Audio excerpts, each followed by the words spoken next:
Israël a posé une question mokalobi mais ba rebelle wana bakufa kate. Ba soda na biso bakufa kate.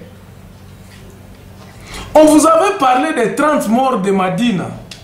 Bakunda bangwa. Osoyoka keno bato ba rapatrier ba keko kunda ba soda na biso 30 wana. Tu vois dans quel psychose bakunda ka bango. Est-ce qu'on n'a pas le droit de les enterrer avec honneur? Ceux qui tombent sur le front. Tokunda bango ka bongo. Est-ce que vous ne vous êtes jamais posé cette question? C'est ça notre armée. Armée Nabiso, et j'ai donné même dans mes émissions passées, j'ai donné les stratégies comment va bundaka, comment va entretenir keloko.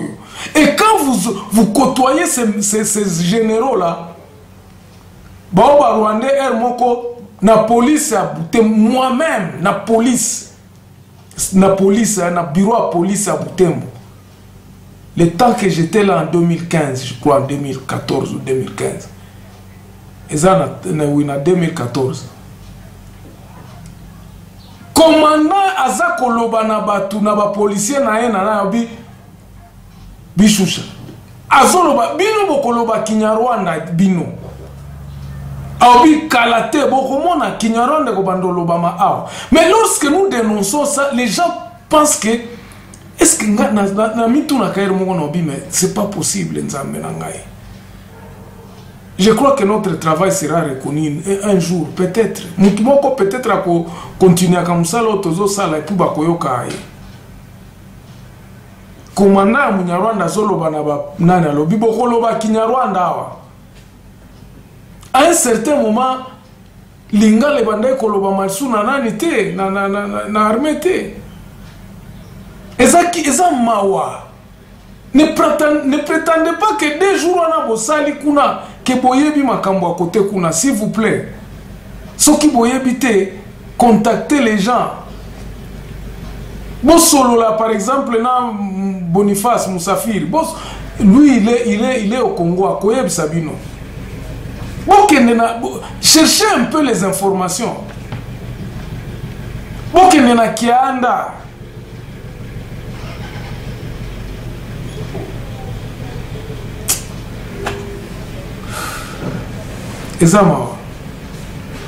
Donc c'est un peu ça.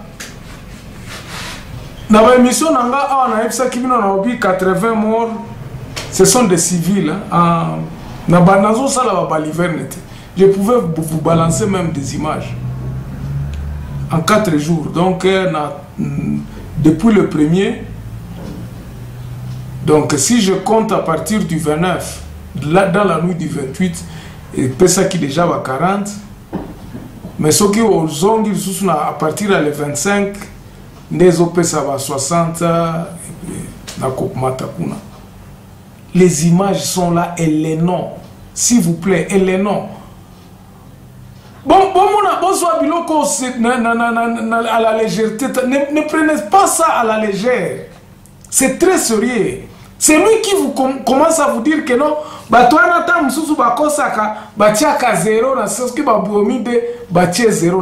je vous demande, je vous pose la question, monsieur Christian, quand tu dis que non, la paix commence à revenir et que bazobo makaka na ba périphérie. Et ceux qui sont morts aux périphéries ne sont-ils pas des Congolais vraiment, Christian? Comment que okota na erera boy? Congolais au babomi na périphérie à sa Congolais. Les tueries qui se passent aux périphéries ne sont pas des tueries. On peut donner d'autres noms. Please. Pardon, retirez le Kwana, pardon. Ce sont nos cousins qui sont en train de mourir là-bas. Ce sont nos frères, nos sœurs qui sont en train d'être violés.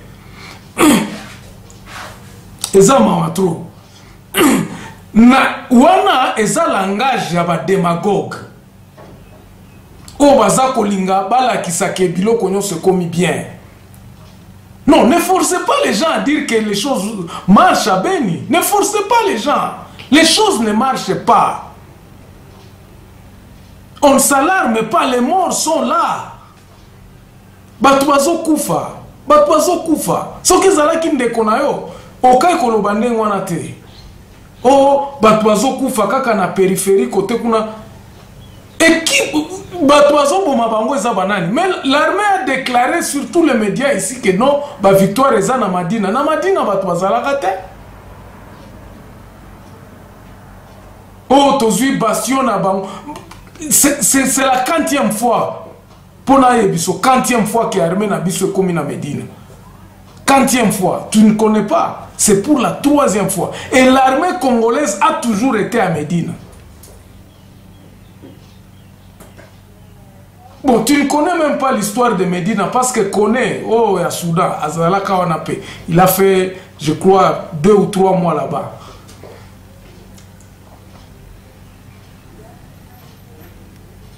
Donc, vraiment, ça m'a fait mal au cœur quand tu as parlé de ça. Et j'ai vu Ndenge ba ennemi balobaka, le langage de notre ennemi. Je côtoie l'ennemi. Naebi langage na bango bien.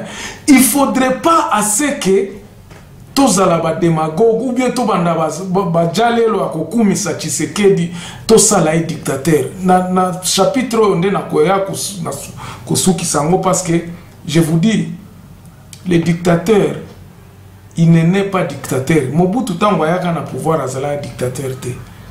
Kabila tango akotaki na pouvoir azalaki dictateur te.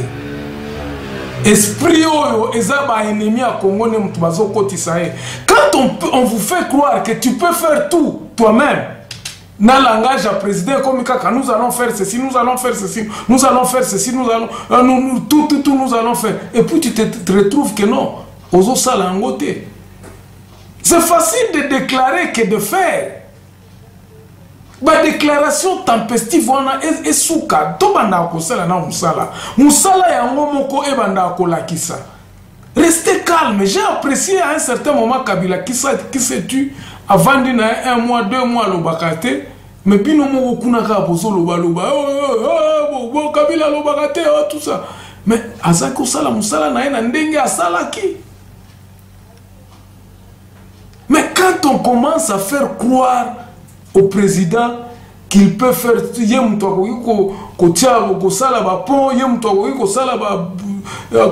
intervenir na masimanimba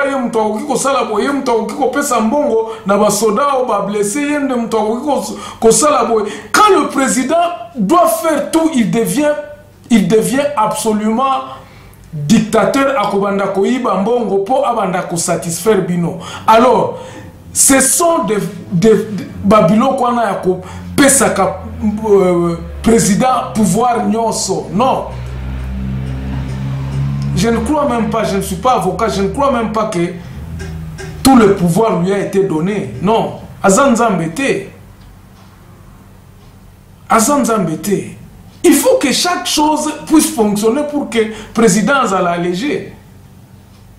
Tobandi ko pousser président banda ozala na mbongo na sac na ye comme aneti Mobutu. Vous savez Mobutu quand il allait à Badoli Tarzole Kananzela alobi na soki na nani na eba collaborateur na bi pesa bango mbongo. Nous étions les étudiants, nous sommes partis voir Mobutu na Kamanyola. Babimiseli biso ba carton mbongo towelela ka mbongo wana. Na bateau tango tozobima towelela mbongo. Il faut qu'on évite le président de la République abanda kosala babiloko a marque wana. La partie vraiment nazo kolobela eloko parce que ça me fait très mal au cœur. Nous dénonçons totika makamwana ya tout puissant. Quand le président il ne faut pas que le président yende muto abanda kosala misala nyoso. Président za juge te. Que justice est ça la musala nango. Il faut que les juges puissent comprendre que non, c'est à eux de travailler, c'est à eux de lire la loi, ce n'est pas au président de la République. Si même il est président à conseil à la magistrature suprême, mais il y a des faits, ce qui nous c'est la présidente. Il y a des choses que nous Congolais nous faisons pour que le président Azala tout puissant. Babilo kwa na photo tikango vraiment to katango penza vraiment ezalakate. Et quand le président doit faire son travail, ce n'est pas au président d'aller visiter les militaires, d'aller de dire que non, qu'il va construire les maisons des militaires. Ce n'est pas au président. Tozo ça la publicité à Tshisekedi ou bien nous sommes en train de construire le pays. Donc Mutumsusu Tobando Bengana Tshisekedi pas Mutumsusu a l'obakiaza na mbongo. Et quand le président commence à dire que non ngai na kei na yeli boye na sali boye na yeli bino ba million, c'est nous qui lui avons poussé à dire ça. Biso nde mutozo poussé koloba que non président atindi boye. Non. Musala nyonso komaka na présidence. Non. Les gens vont croiser le bras et à koloba bon président Sala. Yangwana omonaka tangu mokonzi akomi ndenge wana akomi ko tricher bakomi koyela ye bambongo mususu o eza comptabilisé te et puis bokomi koyoka keno sous le haut patronage ya présidence ya la république. De quel droit azui mbongo wapi? Bozo respecter les sous ba régie financière te. Et dans l'armée, et dans l'administration, et sur le plan de la justice, et à la même nanani na parlement kuna. Oyo kiki o na parlement, biso tokoma ko recevoir ba biloko ya o ba doléance ya bato ba botola ki batu bambongo na bango bazoya. Nous avons fait un cabinet. Je me pose la question, est-ce que Moussala ya parlement comment défenseur judiciaire. Donc vraiment tomeka kobongisa ngweza président de la république muto kobongisa te, c'est nous. Et même si ba financer ba voyage na bino ke bokendo tala na beni, conscience na bino pe ezala ke non, vous travaillez pas pour le président mais vous travaillez pour le peuple. Biso batoyo to bebsaka ba ticket na biso toke na mboka toke kuna to sali ba reportage to sali ba document oyo personne ne nous a envoyé mais parce que nous voulons que pays na biso changer lobby. Personne ne nous a jamais donné un euro. Na on ali ata mbongo ya mutute ke o tu na ba voyage nyo so na sala ba document nyo so o na pa ba place na koti sango pona ko dénoncer ba biloko neti ya banani ya ba génocide eza ko koleke pa na biso mutute apesa mbongo. C'est de mon propre argent na mbongo na nga moko na futi ticket na kei caméra na nge sali pile esili nga moko na sombi.